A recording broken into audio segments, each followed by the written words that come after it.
혹시 이게 누군지 아시는지 모르죠. 누군지 혹시 우리 친구들 압니까?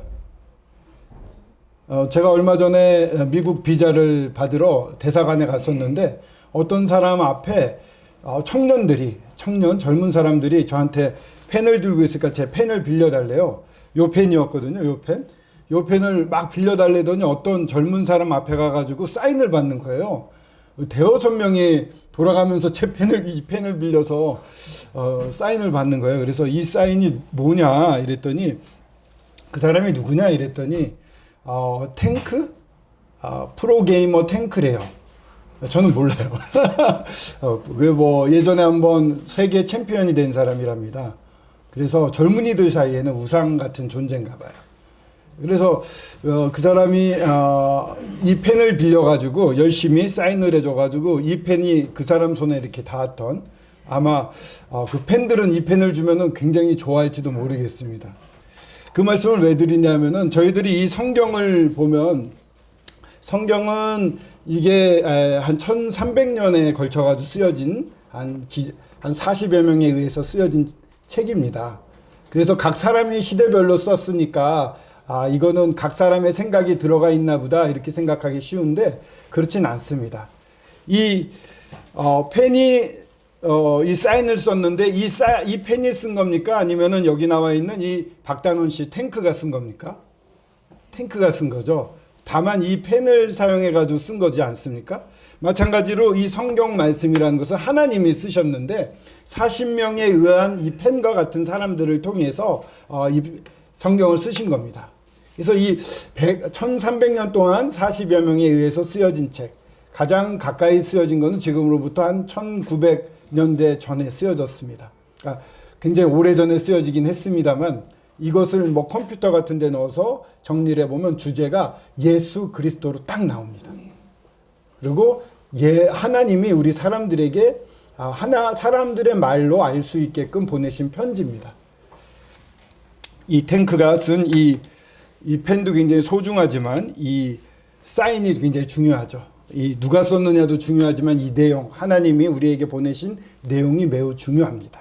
오늘은 이 성경 말씀 가운데 하나님이 우리를 어떻게 생각하시는지, 또 나는 하나님이 생각하는 그 입장에서 볼 때 어느 쪽에 속해 있는지, 쉽게 말하면 예수님 편이냐 아니면은 예수님 반대하는 편이냐, 나는 어느 쪽에 있는가, 이것을 오늘 함께 말씀을 통해 살펴보면 좋겠습니다. 성경 말씀을 펴면 좋지만 알기 쉽게 앞에다 이렇게 적어봤습니다. 다 보이시나요? 한번 같이 읽어볼까요? 제가 읽어보겠습니다. 먼저 마가복음 14장 1, 2절 말씀인데요. 이틀이 지나면 유교절과 무교절이라 대제사장들과 서기관들이 예수를 흉계로 잡아 죽일 방도를 구하며 이르되 밀란이 날까 하노니 명절에는 하지 말자 하더라. 명절이라고 그러는데 우리에게도 설날이나 추석 같은 명절이 있는데요. 이 유대인들에게는 유월절이라는 명절이 아주 큰 명절이었습니다. 그것은 과거에 이집트, 애굽이라는 나라에 이 이스라엘 백성들이 끌려가서 400년 동안 살다가 나중에 노예가 됐거든요. 죽음과 죄와 이런 무서운 이 어려운 일 가운데 노예가 되었던 그 사람들을 이 하나님이 출애굽이라고 해서 애굽을 탈출을 시킵니다. 이집트를. 그들에게는 굉장한 명절이었습니다. 우리가 종되었다가 해방되어 하나님의 백성으로 살 수 있게 되었다. 그 날은 이 사람들이 계속 이렇게 세고 소중히 여겼는데, 중요한 것은 그런 어떠한 민족으로부터 해방은 됐지만 우리를 누르고 있는 건 무엇입니까? 사람들을. 얼마 전에 흰남노인가요? 그 태풍 때문에 어떤 지하 주차장에서는 7명이나 목숨을 잃는 참 슬픈 일이 있었습니다. 그 아들을 잃어버린 엄마가 내 아들은 어떻게 됐는가라고 물어봤을 때 그 아버지가 답을 못했다는 그런 슬픈 기사들도 보게 되는데, 사람이 끝끝내 이겨낼 수 없는 것이 죽음의 문제입니다. 죽음의 문제. 이 죽음의 문제를 건너뛸 수가 없는데, 그리고 이 죽음과 더불어 우리를 얽매고 있는 건 이 세상에 살면서 죄의 문제도 있습니다. 선하게 살고 싶고 이 추석 때나 이렇게 명절이 되면은 가족들한테도 잘하고 싶은데 그게 잘 안 되고 사람을 미워하고 그런 죄들이 안에서 막 일어납니다. 이 죄의 문제와 죽음의 문제는 그 누구도 해결을 못 해줍니다. 그래서 예수님은 사실은 예수님은 그러한 민족으로부터 해방이 아니라 이 죄와 죽음으로부터 우리를 해방시키러 왔거든요. 근데 그 당시에 종교 지도자들인 대제사장과 서기관들은 이 질투, 시샘, 시기, 내가 지도자인데 예수가 더 높아지고 있다라는 이걸 도저히 받아들이지 못했던 겁니다.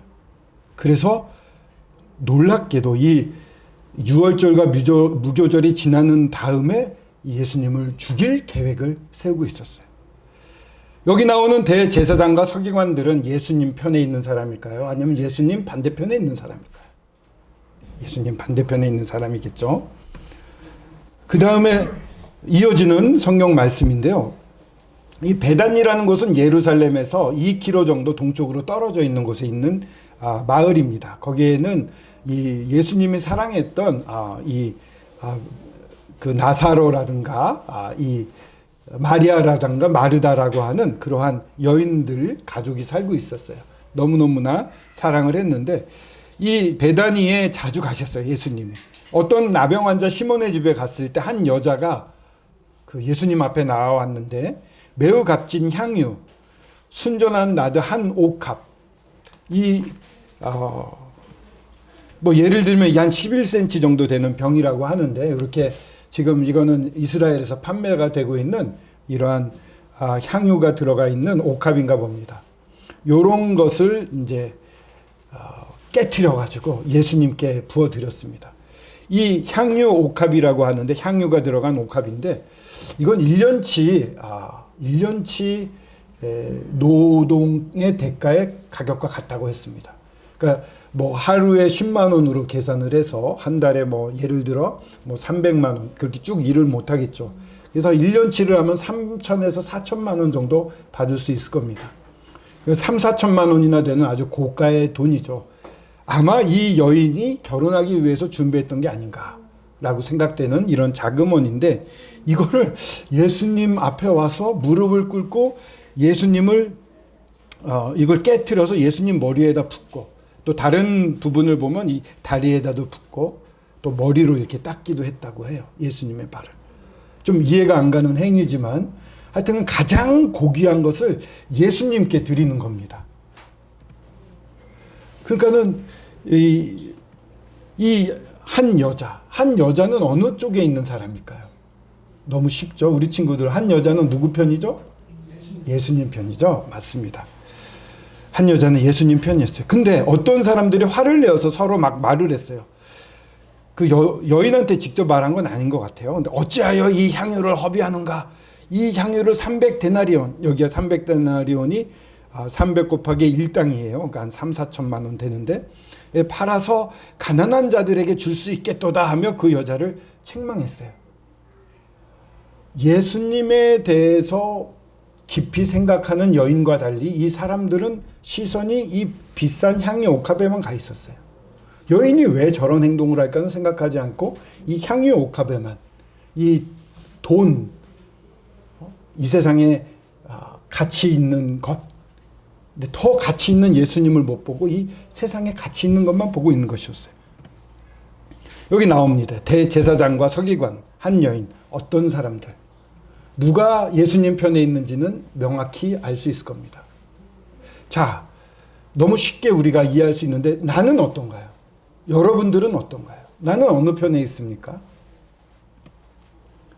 예수님이 그 여인에 대해서 이렇게 말합니다. 가만두라. 너희가 어찌하여 그를 괴롭게 하느냐? 그가 내게 좋은 일을 하였느니라. 좋은 일을 했다고 얘기를 합니다.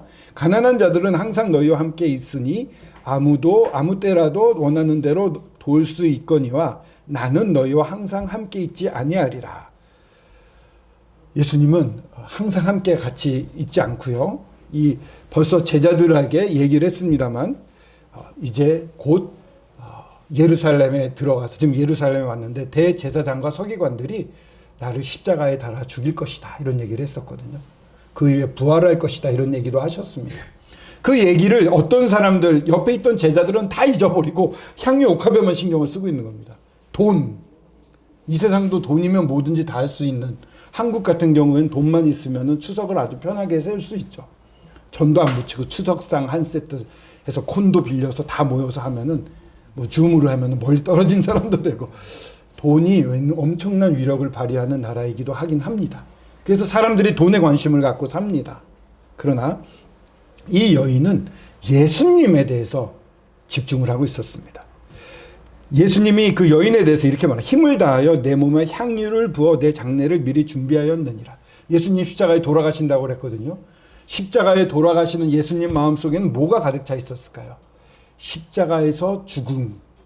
이게 엄청난 압박으로, 아니면 커다란 일로 앞으로 남겨져 있는 이 땅에 온 목적인데 얼마나 크게 느껴지셨겠어요. 예수님 마음이 100%라면 이 마음이 얼마나 컸겠습니까? 여인은 그 마음을 알았던 겁니다. 근데 같이 따라다니던 어떤 사람들, 제자들은 그 마음을 못 보고 있었어요. 가까이 있기 때문에, 내가 매일 교회에 나오기 때문에 난 예수님 편이야. 그건 아닌 것 같습니다. 제자들은 늘 같이 다녔지만 그 예수님의 마음을 못 읽었어요. 너무 기뻐하시니까 어떻게 말씀하세요? 내가 진실로 너희에게 이르노니 온 천하에 어디서든지 복음이 전파되는 곳에는 이 여자가 행한 일도 말하여 그를 기억하리라 하시니라. 너무 기뻤어요. 뭐가 기뻤냐면요. 여러분, 이 공감 능력이라고, 내 마음을 알아주는 사람이 너무 좋지 않습니까? 가족 중에도, 자녀 중에도 내 마음을 더 알아주는 자녀들이 있습니다. 남편이, 아내가 내 마음 몰라주면 너무 속상합니다. 제가 뭐 어떤 일을 아주 힘들게 마음을 쓰고 있는데 아내는 전혀 신경을 안 쓴다 이러면 마음이 많이 서글퍼집니다. 다 마찬가지겠죠. 우리 친구들도 그렇지 않아요? 친구들이 내 마음을 알아주는 친구가 훨씬 좋고, 부모님도 내가 뭘 원하는지 바로 알아서 해주면 너무 좋잖아요. 그죠? 근데 예수님은 이 사실이 너무 좋았습니다. 많은 제자들과 함께 다니는 이유가 어디 있습니까? 내 마음을 알고 나와 함께 하자 아닙니까? 내가 기뻐하는 거 같이 기뻐하고 내가 하고 싶은 거 같이 하자, 이런 거 아니겠습니까? 근데 많은 제자들은 그러지 못했어요. 그러나 이 여인은 달랐습니다. 예수님의 마음을 읽을 수 있었어요. 이건 특권입니다. 예수님 편에 있는 사람들의 특권은, 예수님을 믿은 사람들의 특권은 이런 겁니다. 우리가 세상의 영을 받지 아니하고 오직 하나님으로부터 온 영을 받았어요. 하나님이 성령을 주십니다. 예수님을 믿는 순간 성령이 우리 안에 들어옵니다. 이는 우리로 하여금 하나님께서 우리에게 은혜로 주신 것들을 알게 하려 하심이라. 엄청난 은혜 가운데 삽니다. 근데 그것을 알게 하려 합니다. 이 세상에 예수님의 마음, 하나님의 마음을 알 수 있는 사람은 예수님을 믿은 사람밖에 없어요. 보십시오. 누가 주의 마음을 알아서 주를 가르치겠느냐. 그러나 우리가 그리스도의 마음을 가졌느니라. 예수님의 깊은 마음까지 우리는 알 수 있는 자들이 되었어요. 이건 너무 기쁜 일입니다. 상천하지 하나님, 절대 주권자 하나님, 하늘과 땅에 하나님밖에 안 계십니다. 그리고 상천하지 하나님이시고 절대 주권자, 우리를 섭리하시고 생명을 주시고 호흡을 주시는 분, 하나님이십니다. 그분이 또한 선하신 분이에요. 그분의 마음속 깊은 곳을 누가 알 수 있느냐면은 믿는 사람들, 예수님 편에 선 사람들은 알 수 있어요. 예수님을 믿고 싶어 하십니까? 예수님 편에 서 계십니까? 그러면은 예수님의 마음을 아는 사람, 정말 예수님의 깊은, 사람들이 모르는 깊은 마음도 보여주시는 그 음성을 듣는 삶을 살 수 있게 됩니다. 신약 성경에 보면은 예배를 드리는 모습들이 나오는데, 시편에 보면 새 노래로 드리라라는 말씀이 있습니다. 아무도 모르는 예수님과 나만 아는 그 사랑의 경험으로 내가 예수님을 찬양할 때 예수님은 이 세상에 처음 나오는 찬양으로 듣는 겁니다. 새 노래입니다. 그런 아무도 모르는 둘만의 비밀을 가질 수 있는 사람, 이게 예수님을 믿는 사람이고, 그런 사람을 예수님은 원하세요. 그렇게 우리를 사랑하고 싶어 하십니다. 근데 여기에 보면은 한번 같이 읽어볼까요? 시작. 12 중에 하나인 가롯 유다가 예수를 넘겨주려고 대제사장들에게 가매 그들이 듣고 기뻐하여 돈을 주기로 약속하니 유다가 예수를 어떻게 넘겨줄까 하고 그 기회를 찾더라. 참 슬픕니다. 12 제자 중에 한 명이었던 가롯 유다. 이도 3년 가까이 예수님을 다니며 예수님이 하나님이란 사실을 알았을 텐데, 그러나 유다는 다른 곳에 보면 도둑이란 말이 있습니다. 유다의 마음속에는 예수님이 들어올 자리가 없었습니다. 그냥 이 세상 것에 완전히 마음이 빼앗긴 사람이었습니다. 그러니까 옆에 두고 같이 다녀도 못 믿는 경우가 있어요. 교회 나온다고 다 되는 것도 아닙니다. 정말 이분을, 이 예수 그리스도를 개인적으로 만나야 돼요. 다른 제자들은 개인적으로 만났을지라도 우리 유다는 그렇게 못 만난 것 같습니다. 가롯 유다, 예수님을 팔려고가 아니라 팔아버렸죠. 어떻게 이 대제사장들과 서기관과 이 반대되는 사람들에게 팔아 넘길까 기회를 찾는 사람이었습니다. 예수님이 몰랐을까요? 예수님 알고 계셨습니다. 어느 날 그 일이 있은 다음에 갑자기 예수님이 기도하러 가셨는데, 여기 한번 제가 보면 이어지는 마가복음 14장입니다. 그들이 겟세마네라 하는 곳에 이름에 예수께서 제자들에게 이르시되 내가 기도할 동안에 너희는 여기 앉아 있으라. 기도하러 가셨어요. 제자들 3명 베드로와 야고보와 요한을 데리고 가셨는데 그들에게 너희들 여기서 기도하고 있어 하고 제자들이 있고 이제 베드로, 야고보, 요한을 데리고 가시면서 이런 말씀을 합니다. 내 마음이 심히 고민하여 죽게 되었으니 너희는 여기 머물러 깨어 있으라. 예수님이 이미 십자가에 달리실 일은 정해진 일이고, 이를 위해서 태초 전부터 이 땅에 오셔서 우리를 사랑하실 계획을 세우고 계셨고, 그런 목적으로 이 땅에 오셨거든요. 이 땅에 오셨는데 갑자기 심히 고민하여 죽게 되었으니 너희는 여기 머물러 깨어 있으라 라고 갑작스럽게 더 고민스러운 마음이 들었습니다.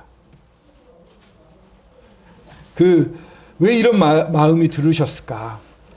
물론 십자가에 달려 죽으시는 일은 보통 일은 아니었습니다. 왜냐하면 하나님, 예수 그리스도는 완전하신 하나님이시면서 또 완전한 사람이셨거든요.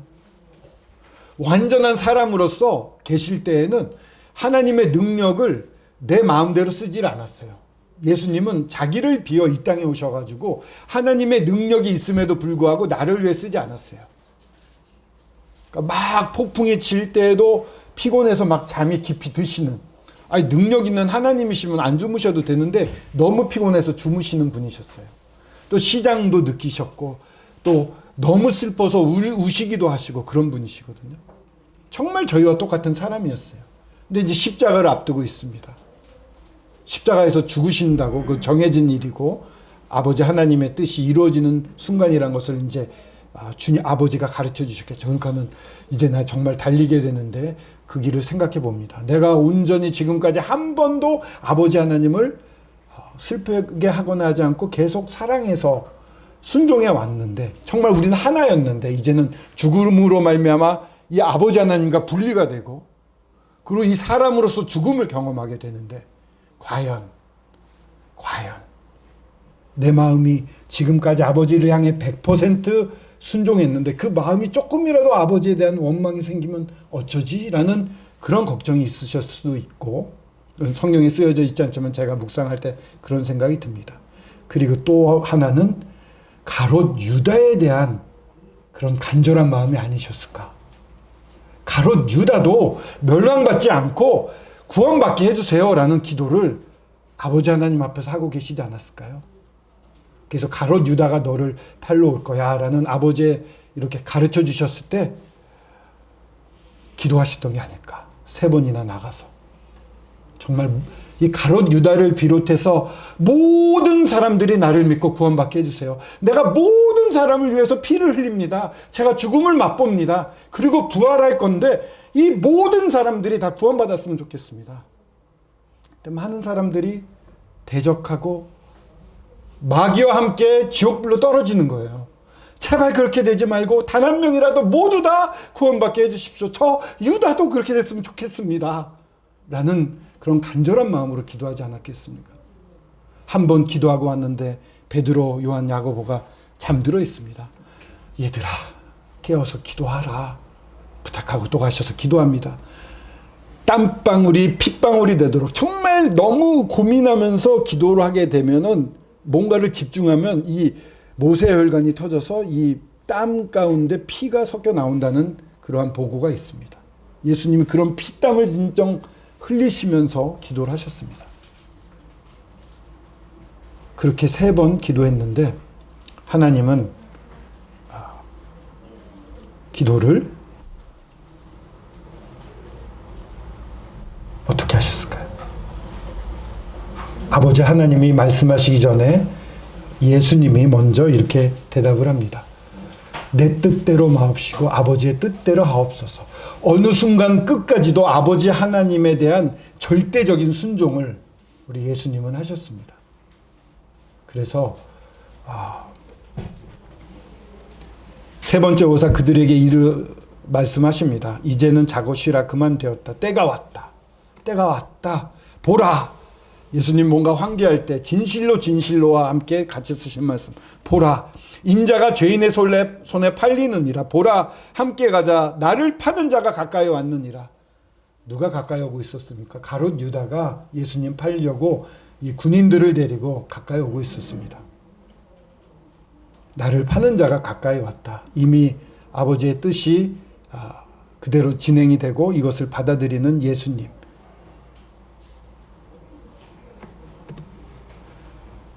예수님은 이런 분이세요. 예수께서 자기가 세상을 떠나 아버지께로 돌아가실 때가 이른 줄 아시고 세상에 있는 자기 사람들을 사랑하시되 어떻게 사랑해요? 끝까지 사랑하시는 분.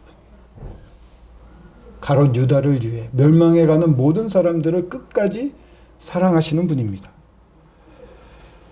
나를 파는 자가 가까이 왔다 하고 이제 이 가롯 유다에 대해서도 그대로 넘겨드립니다. 가롯 유다가 가까이 왔을 때 예수님이 친구여 라고 부릅니다. 예수님 끝까지 이 가롯 유다가 마음을 돌이키길 바랬던 것 같아요. 친구여, 내가 할 일을 해라. 나를 팔러 죽이러 살기 등등하게 오는 사람에게 우리가 그렇게 말할 수 있겠습니까? 조금이라도 나를 무시하면은 저희도 화가 나는데 자기를 죽이러 팔러 오는 정말 3년 동안 그렇게 사랑을 했던 제자가 자기를 배신했는데 그를 향해서 친구여, 내가 할 일을 하라 라고 얘기를 합니다. 계속해서 몇 번이고 예수님은 자기 자신을 다 내주셨어요. 우리 사람들에게 다 주셨어요. 가롯 유다에게도 줬어요. 가롯 유다는 거절했어요. 죽어가는 모든 사람을 위해서도 다 주셨어요. 그리고 십자가에 달리셨는데 하나님이 달리라고 해서 달린 거 아니에요. 친히 나무에 달려 예수님이 스스로 달리셨어요. 친히. 그 몸으로 우리 죄를 담당하셨으니 이는 우리로 죄에 대하여 죽고 의에 대하여 살게 하려 하심이라. 그가 채찍에 맞음으로 너희는 나음을 얻었다. 우리 죄를 담당하셨으니 보라 세상 죄를 지고 가는 하나님의 어린 양이로다 라고 예수님을 보고 침례 요한이 말했습니다. 세상 죄를 지고 가는 하나님의 어린 양. 세상에는 이 대한민국도 있고 지금 이 순간도 세상입니다. 세상은 세상이 만들어져서 멸망할 때까지가 모든 게 다 세상이에요. 그 세상에 있는 모든 죄, 그 가운데 있는 나, 대한민국, 서울, 창동, 서울 북부교회 2층 복음반실 거기에 내가 있습니다. 세상 죄를 지고 가는 하나님의 어린 양은 나의 죄를 지고 가는 하나님의 어린 양입니다. 우리 죄를 담당하셨고 우리로 죄에 대해서 죽고 나음을 입게 하려고 하셨다고 그러는데 이걸 이렇게 한번 바꿔서 읽어볼까요? 다 같이 한번 읽어보겠습니다. 시작. 친히 나무에 달려 그 몸으로 나의 죄를 담당하셨으니 이는 나로 죄에 대하여 죽고 의에 대하여 살게 하려 하심이라. 그가 채찍에 맞음으로 나는 야음을 얻었나니. 다른 사람을 위해서 친히 나무에 달리신 게 아닙니다. 나를 위해 달리신 겁니다. 나의 죄를 담당 다 가져가셨어요. 그래서 죄에 대하여 죽고, 죽는다는 건 분리를 말합니다. 저 누가 죽었어 이러면 영혼과 몸이 분리된 걸 말하지 않습니까? 그리고 이 하나님과 이 사람이 완전 분리되는 지옥도 제2의 죽음이라고 말합니다. 완전한 분리거든요. 근데 여하튼 죽었다라는 것은 분리된 겁니다. 죄에서 나를 끌고 지옥 가는 죄에서 완전히 분리가 되는 겁니다. 의에 대해서 살게 한다는 것은 하나님과 같이 의인이 되어서, 예수님과 같은 의인이 되어서 그러한 예수님과 함께 살 수 있게 되었다는 것을 말합니다. 그러니까 예수님이 죽으시는 것은요, 그냥 죄만 자르시는 게 아니라 부활하셔서 새로운 생명을 우리에게 주심으로 말미암아 우리가 하나님과 같이 살 수 있는 자가 되었다는 것을 선포하시는 것입니다. 이걸 어떻게 하냐고요? 믿는 것입니다. 사실이구나. 나를 위해 하셨구나. 예수님이 어떤 분입니까? 이렇게 친히 사랑하셔가지고 너무 인격적인 분이에요. 은혜를 부어주시기 위해서 이 땅에 오신 분이에요. 그런 예수님이 우리를 위해 죽으신 것, 그런 일을 하신 거죠.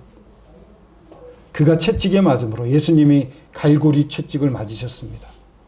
40에 감한 매를 맞았다 그러는데 거의 40대에 가까운 채찍질을 당하지 않으셨겠어요? 그 채찍 끝에는 이 쇠와 이 짐승 뼈가 갈고리처럼 달려 있어서 한 번 할 때마다 이런 데를 팼어요. 그래서 너무 심하게 하면은 맞다가 죽는 사람이 있을 정도로 이런 뼈를 드러내게 하고 살점을 뜯고, 예수님의 등이 박고랑처럼 됐다고 했거든요. 우들두들해진 거죠. 그렇게 하신 이유가 어디 있습니까? 나를, 그런 형벌을 받아야 될 나를 대신해서 대신 맞으셨기 때문에 내가 안 맞고도 온전하게 새로운 삶을 살 수 있게 하시기 위해서 미리 예수님이 다 맞으셨어요.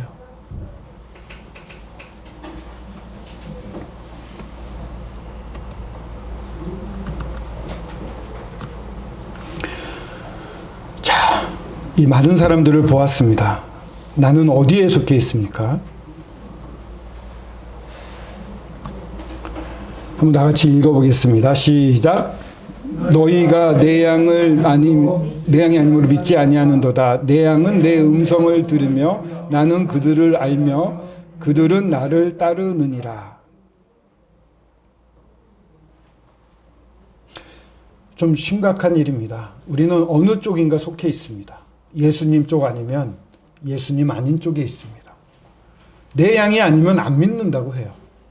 그리고 내 양은 내 음성을 듣고 나를 따라온다고 합니다.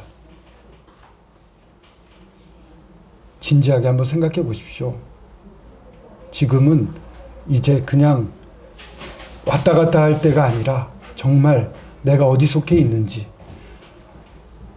그리고 어느 쪽에 속하고 싶으십니까? 솔직히 나를 위해 친히 죽기까지 한 하나님이 계십니다. 세상에 어떤 신이 나를 위해 죽었다고 선포하는 신이 없어요. 다른 종교에서 이런 걸 찾아볼 수가 없습니다. 통일교가 일본에 아주 어렵게 하고 있죠. 아베 총리를 사살한 사람이 통일교의 가족이에요. 그 사람도 통일교에 예전에 있었고, 일본의 정계가 아주 어렵습니다. 거기는요, 제가 아는 일본 교회에 피해자가 있었는데 수억 원을 헌금으로 갈취를 해갔어요. 그런 다음에 돈이 없다고 그러니까 부동산 있으시잖아요. 이렇게 나와요.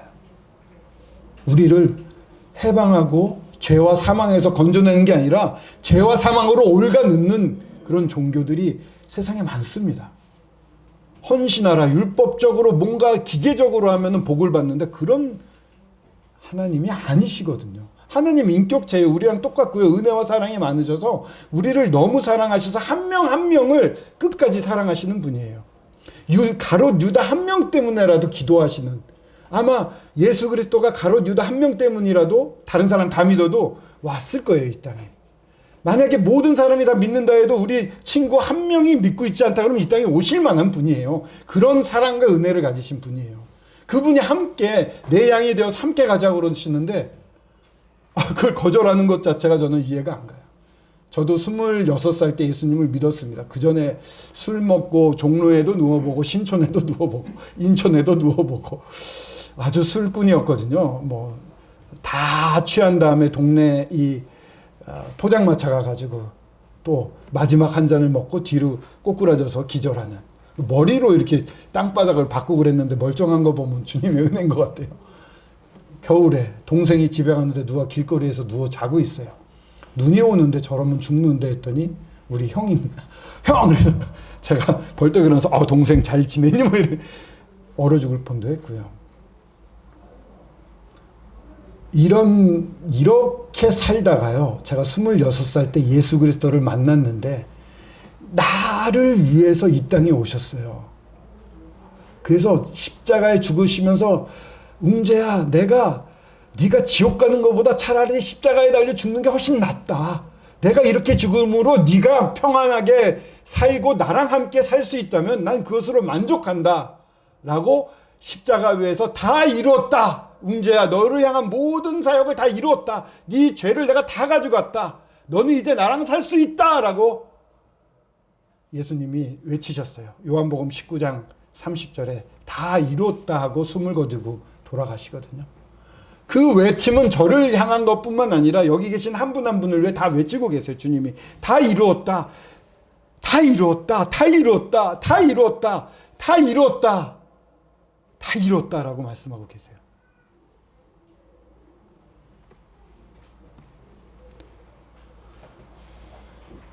한번 같이 읽어볼까요?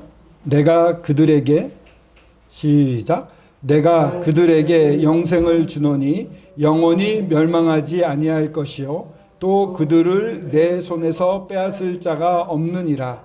그들을 주신 내 아버지는 만물보다 크심에 아무도 아버지 손에서 빼앗을 수 없느니라. 내가 그들에게 영생을 주노니, 믿는 자들에게 예수님이 영생을 주신다고 그랬습니다. 영원히 멸망하지 아니한다고 합니다. 다 이루어 놓으셨습니다. 죽었다가 부활하신 주님이 지금도 살아계셔서 저희들에게 새 생명을 주시고 지금 이 순간도 저희를 인도하고 계십니다. 영원한 생명은 믿는 순간부터 시작이 됩니다. 너무 좋습니다. 하나도 두렵지가 않습니다. 무슨 일이 나를 괴롭게 할 수가 없습니다. 영원히 멸망하지 아니할 것이요 내 손에서 빼앗을 자도 없습니다. 한 번 예수님을 믿은 사람은 그 어떤 것도 예수님과의 관계를 끊을 수가 없습니다.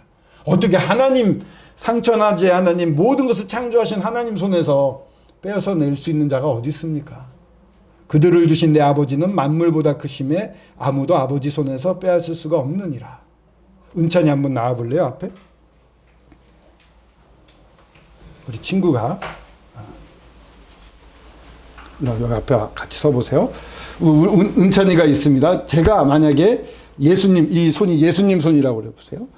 이제 예수님이 우리 은찬이한테 영생을 줬어요. 받고 싶습니까?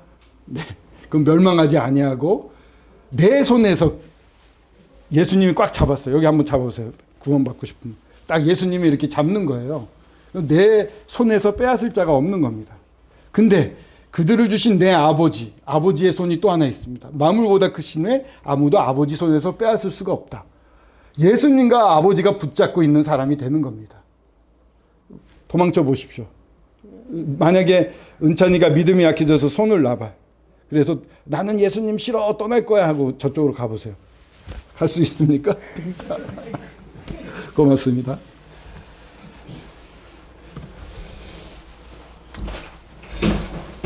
나는 주님의 양, 주님 안에 있습니다. 이것이 주님이 기뻐하시는 고백입니다. 이를 위해서 예수님이 모든 일을 해놓으셨고요. 이분은 정말 신뢰하기에 너무나도 합당한, 정말 믿을 만한 분입니다. 우리 이 세상의 아버지 어머니는 어떨 때는 우리를 실망시킬 수 있지만 우리 아버지 하나님은 절대로 실망시키지 않는 분입니다. 그 아들을 우리에게 주셔서 죽기까지 사랑을 보여주셨는데 내가 조금 실수한다고 나를 내치고 벌 주고 그럴 분이십니까? 아닙니다. 목숨까지 주신 분이 우리를 위해 모든 걸 다 주시려고 합니다. 특별히 영원한 생명, 나랑 영원히 같이 살자. 지금 이 순간부터 나랑 같이 살자. 내 양이 되어다오.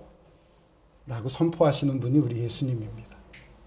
우리 모두 이와 같은 고백을 할 수 있게 되기를 바라며 기도하고 마치도록 하겠습니다.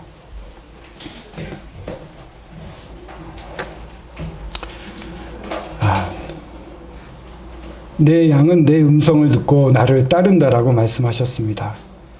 지금 주님의 하시고자 하시는 말씀을 이렇게 말씀을 소개를 했습니다. 지금 들려진 성경 말씀은 주님이 직접 하신 말씀들입니다. 이 말씀을 들은 우리 모든 분들이 그대로 믿고 아멘하고 주님 앞에 나올 수 있도록 도와주시옵소서. 그리하여 나는 주님의 양입니다. 저는 주님 안에 있습니다. 평안합니다. 라고 고백할 수 있게 도와주시옵소서. 주 예수 그리스도의 이름으로 감사하며 기도드렸습니다. 아멘.